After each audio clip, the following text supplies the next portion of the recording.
Welcome back to Onevestor. ULIP പോളിസീസിൻ്റെ ഏറ്റവും വലിയ പ്രത്യേകത എന്ന് പറഞ്ഞാൽ ഫണ്ട് സ്വിച്ചിങ് ആണ്. ആ ഒരു ഫെസിലിറ്റി ഇല്ലാന്നുണ്ടെങ്കിൽ ULIP പോളിസീസ് വർത്ത്ലെസ് ആണ്.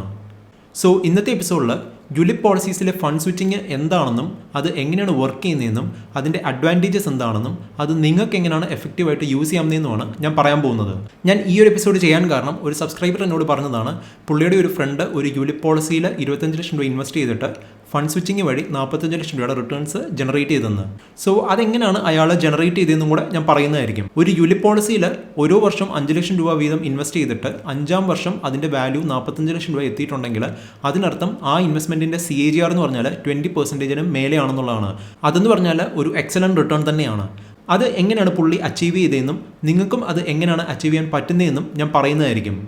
ആ സബ്സ്ക്രൈബറിൻ്റെ ഫ്രണ്ട് ഇൻവെസ്റ്റ് ചെയ്തിരിക്കുന്ന ULIP പ്ലാൻ എന്ന് പറഞ്ഞാൽ അത് ഇതാണ്, HDFC ലൈഫിൻ്റെ SL ക്രസ്റ്റ് എന്ന് പറഞ്ഞ ULIP പോളിസി. ഈ പോളിസിയുടെ മിനിമം പേയ്മെൻറ്റ് ടേം എന്ന് പറഞ്ഞാൽ 5 വർഷവും അതുപോലെ പോളിസി ടേം എന്ന് പറഞ്ഞാൽ 10 വർഷവുമാണ്. അതായത് നമ്മൾ മിനിമം 5 വർഷമെങ്കിലും പ്രീമിയം അടച്ചിരിക്കണം. നമ്മുടെ പോളിസി മെച്യൂർ ആകാൻ അതുപോലെ മിനിമം 10 ഇയേഴ്സും എടുക്കും. പക്ഷേ 5 വർഷം കഴിഞ്ഞാൽ പിന്നെ നമുക്ക് നമ്മുടെ പോളിസി വേണമെങ്കിൽ സറണ്ടർ ചെയ്യാനും പറ്റും, അഡീഷണൽ ചാർജസ് ഒന്നും ഇല്ലാതെ തന്നെയും. സോ ആ സബ്സ്ക്രൈബറിൻ്റെ ഫ്രണ്ട് ഈ ഒരു പോളിസിയിലാണ് 5 ലക്ഷം രൂപ വീതം 5 വർഷം ഇൻവെസ്റ്റ് ചെയ്തത്. ആ ഇൻവെസ്റ്റ്മെൻറ്റിൻ്റെ കാൽക്കുലേഷൻ എന്ന് പറഞ്ഞാൽ ഇങ്ങനെയാണ് വരുന്നത്.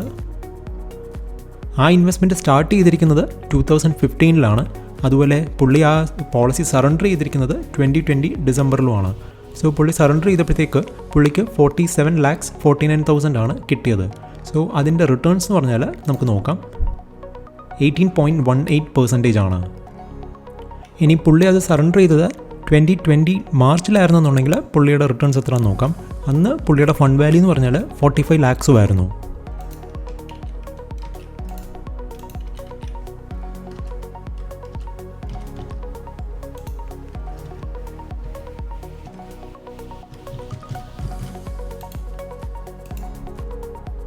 സോ നിങ്ങൾക്ക് കാണാൻ പറ്റും, മാർച്ചിൽ 45 lakhs വിൽക്കുമായിരുന്നെങ്കിൽ ആക്ച്വലി പുള്ളിയുടെ റിട്ടേൺസ് എന്ന് പറഞ്ഞാൽ ഇന്നത്തേനേക്കാളും കൂടുതലായിരുന്നേനെയും. 20% റിട്ടേൺസ് പുള്ളി അച്ചീവ് ചെയ്തേനെയും ഓരോ വർഷവും. ഇനി പുള്ളി ഈ റിട്ടേൺസ് എങ്ങനെയാണ് അച്ചീവ് ചെയ്തതെന്ന് ചോദിച്ചാൽ അതിൻ്റെ ആൻസർ എന്ന് പറഞ്ഞാൽ ഫണ്ട് സ്വിച്ചിങ് ആണ്. ഞാൻ mutual fund versus ULIP plan എന്ന് പറഞ്ഞ എപ്പിസോഡിൽ പറഞ്ഞിട്ടുണ്ടായിരുന്നു. ULIPൻ്റെ ഏറ്റവും വലിയ പ്രത്യേകത എന്ന് പറഞ്ഞാൽ ഫണ്ട് സ്വിച്ചിങ് ആണ്. അത് നമ്മൾ ഒരു ബൾക്ക് ഇൻവെസ്റ്റ്മെൻറ്റ് ചെയ്ത് കഴിഞ്ഞാൽ പിന്നെ നമുക്കപ്പോൾ എപ്പോൾ വേണമെങ്കിലും ഇക്വിറ്റിയിൽ നിന്ന് ഡെപ്റ്റിലോട്ടോ ഡെപ്റ്റിൽ നിന്ന് ഇക്വിറ്റിയിലോട്ടോ സ്വിച്ച് ചെയ്യാൻ പറ്റും. അതിൻ്റെ ചാർജസും ഫീച്ചേഴ്സ് എല്ലാം ഓരോ പ്ലാനിനും ഡിഫറൻ്റ് ആയിരിക്കാം. പക്ഷേ നമുക്കത് എഫക്റ്റീവായിട്ട് യൂസ് ചെയ്യാമെന്നുണ്ടെങ്കിൽ ULIP പോളിസി എന്ന് പറഞ്ഞാൽ മ്യൂച്വൽ ഫണ്ടിനേക്കാളും ബെറ്ററാണ് ലോങ് ടേമിൽ. സോ ആ സബ്സ്ക്രൈബറിൻ്റെ ഫ്രണ്ട് ചെയ്തിരിക്കുന്നതും ഈ ഫണ്ട് സ്വിച്ചിങ് തന്നെയാണ്. അതായത് പുള്ളി മാർക്കറ്റ് കയറുമ്പോഴത്തേക്ക് സെല്ല് ചെയ്യും, മാർക്കറ്റ് താഴുമ്പോഴത്തേക്ക് ബൈ ചെയ്യും. ഇത് തന്നെ കണ്ടിന്യൂ ചെയ്തുകൊണ്ടേയിരുന്നു ഒരു ഡിസിപ്ലിൻ ഫോളോ ചെയ്തിട്ട്.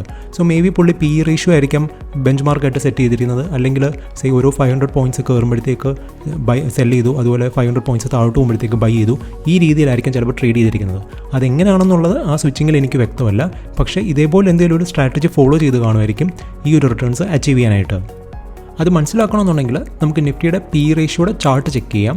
ഇത് നോക്കുമ്പോൾ നിങ്ങൾക്ക് മനസ്സിലാക്കാൻ പറ്റും, നിഫ്റ്റിയുടെ PE റേഷ്യോ എന്ന് പറഞ്ഞാൽ ലോങ് ടേമിൽ 10 times മുതൽ 30 times വരെയാണ് ഫ്ലക്ച്വേറ്റ് ചെയ്തുകൊണ്ടിരിക്കുന്നത്.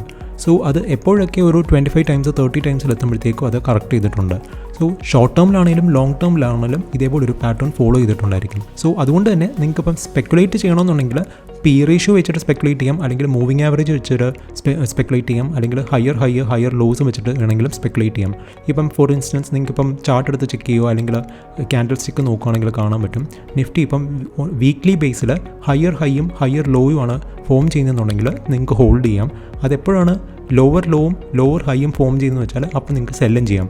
ഇതേപോലെ ഡിസിപ്ലിനായിട്ട് നിങ്ങൾ ഫോളോ ചെയ്യുവാണെങ്കിൽ നിങ്ങൾക്ക് എന്തായാലും ഒരു ട്രേഡിംഗ് സ്ട്രാറ്റജി കിട്ടും. ഇനിയും ഈ സബ്സ്ക്രൈബറിൻ്റെ ഫ്രണ്ട് ഇതുപോലെ ഏത് സ്ട്രാറ്റജിയാണ് ഫോളോ ചെയ്തത്, അത് പുള്ളിനെ റാൻഡമായിട്ട് പുള്ളിയുടെ ഇൻറ്റ്യൂഷൻ അനുസരിച്ച് ട്രേഡ് ചെയ്താണോ എന്നുള്ളത് വ്യക്തമല്ല. പക്ഷേ എനിവേ പുള്ളി എനിക്ക് അയച്ചു തന്ന ഡീറ്റെയിൽസ് വെച്ചിട്ട് അതിൻ്റെ അത് വ്യക്തമാണ്. പുള്ളി NAV കൂടുമ്പം സെല്ല് ചെയ്തിട്ടുണ്ട്, NAV താഴ്ന്നപ്പോഴത്തേക്ക് അത് ബൈ ചെയ്തിട്ടുമുണ്ട്. ഇനി ഫണ്ട് സ്വിച്ചിങ് എങ്ങനെയാണ് ചെയ്യേണ്ടതെന്നുള്ളതാണ് ഞാൻ കാണിച്ചു തരാൻ പോകുന്നത്. അതിന് ഞാൻ സെലക്ട് ചെയ്തിരിക്കുന്നത് ഞാൻ തന്നെ ഇൻവെസ്റ്റ് ചെയ്തിരിക്കുന്ന ഒരു ULIP പോളിസിയാണ്. ഞാൻ ഓൾറെഡി പറഞ്ഞിരുന്നു, ഞാൻ പേഴ്സണലി ഇൻവെസ്റ്റ് ചെയ്ത ഒരു ULIP പോളിസിയാണ് HDFC ലൈഫിൻ്റെ ക്ലിക്ക് ടു ഇൻവെസ്റ്റ് എന്ന് പറഞ്ഞ ULIP പ്ലാൻ.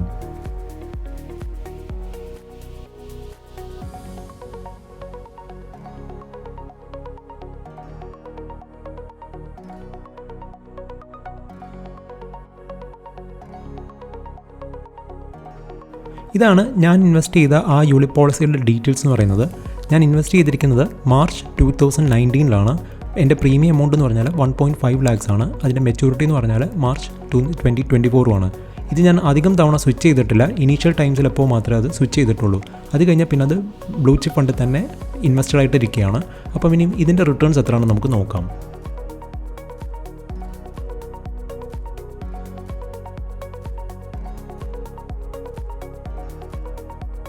സോ നിങ്ങൾക്ക് കാണാൻ പറ്റും ഇതിൻ്റെ ഇപ്പോഴത്തെ ഫണ്ട് വാല്യൂ എന്ന് പറഞ്ഞാൽ 1.8 lakhs ആണ്. എൻ്റെ ഇൻവെസ്റ്റ്മെൻറ്റ് എന്ന് പറഞ്ഞാൽ 1.5 lakhs ആണ്. സോ അതിൻ്റെ റിട്ടേൺസ് എത്രയാണെന്നുള്ളത് നമുക്ക് ആദ്യം മെഷർ ചെയ്യാം.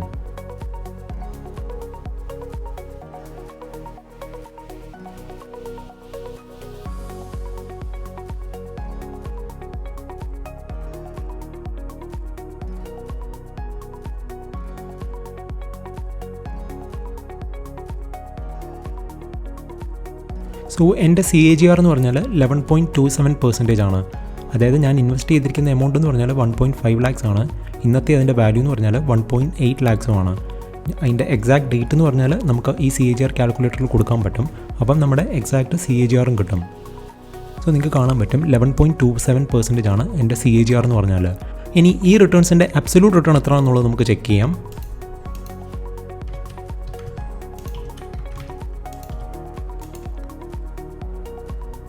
അതെന്ന് പറഞ്ഞാൽ 20% ആണ്.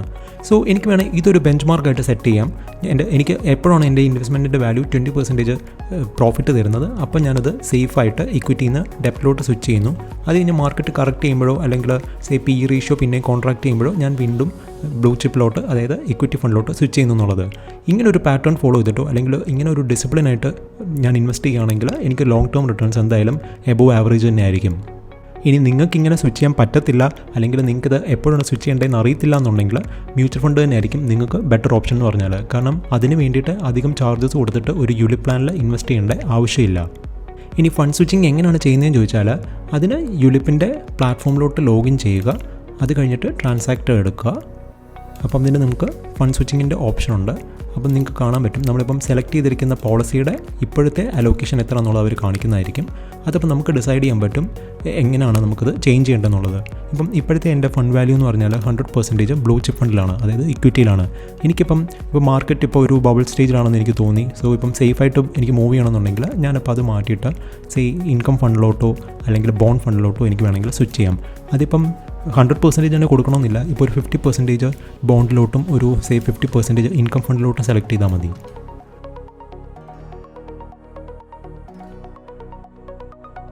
എന്നിട്ട് സബ്മിറ്റ് കൊടുത്താൽ മതി. സോ എൻ്റെ നെക്സ്റ്റ് ഡേയിലെ NAV എത്രയാണോ അതെനിക്ക് ആപ്ലിക്കബിൾ ആയിട്ട് കിട്ടുന്നതായിരിക്കും. സോ ഇതിപ്പോൾ ഞാൻ സബ്മിറ്റ് ചെയ്യുകയാണെങ്കിൽ എൻ്റെ അടുത്ത ദിവസത്തെ NAVയിൽ ഈ ട്രാൻസാക്ഷൻ എക്സിക്യൂട്ട് ചെയ്യുന്നതായിരിക്കും.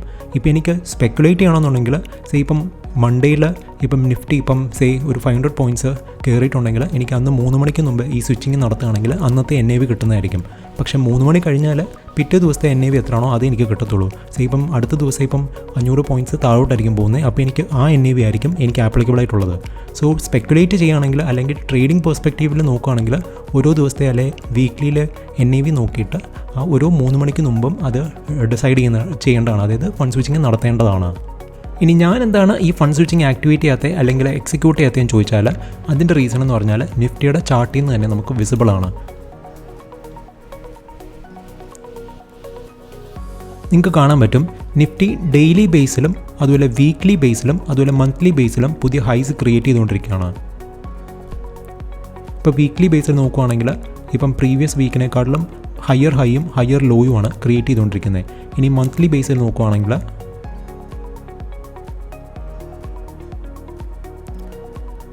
എഗെയിൻ നിങ്ങൾക്ക് കാണാൻ പറ്റും പ്രീവിയസ് മന്തിനേക്കാളും ഹയർ ഹൈയും ഹയർ ലോയുമാണ് ക്രിയേറ്റ് ചെയ്തുകൊണ്ടിരിക്കുന്നത്.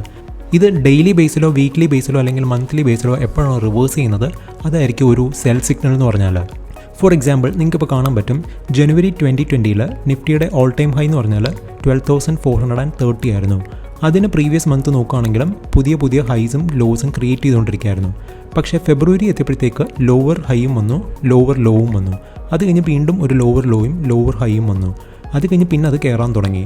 സോ അതിനുശേഷം പിന്നെ ഒരു അപ് ട്രെൻഡിലാണ് നിഫ്റ്റി. സോ ഇതേപോലത്തെ എപ്പോഴാണോ ട്രെൻഡ് റിവേഴ്സ് ചെയ്യുന്നത് ആ സമയമായിരിക്കാം ഒരു ഫണ്ട് സ്വിച്ചിങ്ങിന് പറ്റിയ സമയം എന്ന് പറയുന്നത്. ഇനി അത് എങ്ങനെയാണ് എഫക്റ്റീവായിട്ട് ചെയ്യേണ്ടതെന്ന് ചോദിച്ചാൽ അത് ഓരോരുത്തരുടെയും ഷോർട്ട് ടേം ഗോളും ലോങ് ടേം ഗോളും അനുസരിച്ചിരിക്കും. നിങ്ങൾക്കിപ്പം ഒരു ഷോർട്ട് ടേമിൽ സ്പെക്കുലേറ്റ് ചെയ്യാൻ താല്പര്യം ഉണ്ടെന്നുണ്ടെങ്കിൽ നിങ്ങളും ഇതേപോലെ ഏതൊരു സ്ട്രാറ്റജി ആയിരിക്കും ഫോളോ ചെയ്യേണ്ടത്. ഇപ്പം ഡെയിലി ചാർട്ട് നോക്കിയിട്ട് ഇതുപോലെ ഹയർ ഹൈസും ഹയർ ലോസും നോക്കിയിട്ടാണെങ്കിൽ നിങ്ങൾക്ക് വേണമെങ്കിൽ ഈസി ആയിട്ടൊരു ഡെസിഷൻ എടുക്കാവുന്നതാണ്. അതുപോലെ വീക്ക്ലി ബേസിലാണെങ്കിൽ നിങ്ങൾക്ക് നോക്കിയിട്ടൊരു ഡെസിഷൻ എടുക്കാവുന്നതാണ്. പക്ഷേ നിങ്ങളൊരു ലോങ് ടേം ഇൻവെസ്റ്ററാണ്, ഇതുപോലത്തെ ഫ്ലക്ച്വേഷൻസ് ഒന്നും നിങ്ങൾ മൈൻഡ് ചെയ്യുന്നില്ല എന്നുണ്ടെങ്കിൽ നിങ്ങളൊരു ഫണ്ട് സ്വിച്ചിങ് നടത്തേണ്ട ആവശ്യവുമില്ല. നിങ്ങളൊരു ലോങ് ടേം ഇൻവെസ്റ്റർ ആണെന്നുണ്ടെങ്കിൽ ഈ ഫണ്ട് സ്വിച്ചിങ്ങിനെ പറ്റി നിങ്ങൾ അധികം ബോദർ ചെയ്യേണ്ടതെന്ന് പറയാൻ കാര്യം, ഒരു വലിയ മാർക്കറ്റ് ക്രാഷോ അല്ലെങ്കിൽ ഒരു വലിയ ബുൾ റണ്ണോ മതി നിങ്ങളുടെ എൻറ്റയർ ടൈമിങ് തെറ്റിക്കാനായിട്ട്. സോ നിങ്ങൾ ഒന്നെങ്കിൽ അത് ബോദർ ചെയ്യാതിരിക്കുകയാണെങ്കിൽ ലോങ് ടേമിലത്തേക്ക് ഇൻവെസ്റ്റ് ചെയ്ത് വെക്കുക. ഇനി ഷോർട്ട് ടേമിലാണെന്നുണ്ടെങ്കിൽ നിങ്ങളൊരു ഡിസിപ്ലിൻ ഫോളോ ചെയ്യുക. ഇപ്പം നിങ്ങൾ സെല് ചെയ്ത് കഴിഞ്ഞിട്ട് മാർക്കറ്റ് ഒത്തിരി കയറി പോയിട്ടുണ്ടെങ്കിൽ പിന്നെ ഒരു റീ എൻട്രി ലെവൽസ് കാണുമ്പോഴത്തേക്ക് വീണ്ടും നിങ്ങൾ എൻട്രി ചെയ്തിരിക്കണം, നിങ്ങളുടെ NAV പ്രീവിയസ്ലി എക്സിറ്റ് ചെയ്തതിനേക്കാളും കൂടുതലാണെന്നുണ്ടെങ്കിലും. ഈ എപ്പിസോഡ് നിങ്ങൾക്ക് യൂസ്ഫുൾ ആയിട്ട് തോന്നിയിട്ടുണ്ടെങ്കിൽ എൻ്റെ ചാനൽ സബ്സ്ക്രൈബ് ചെയ്യുക. So good bye until next episode.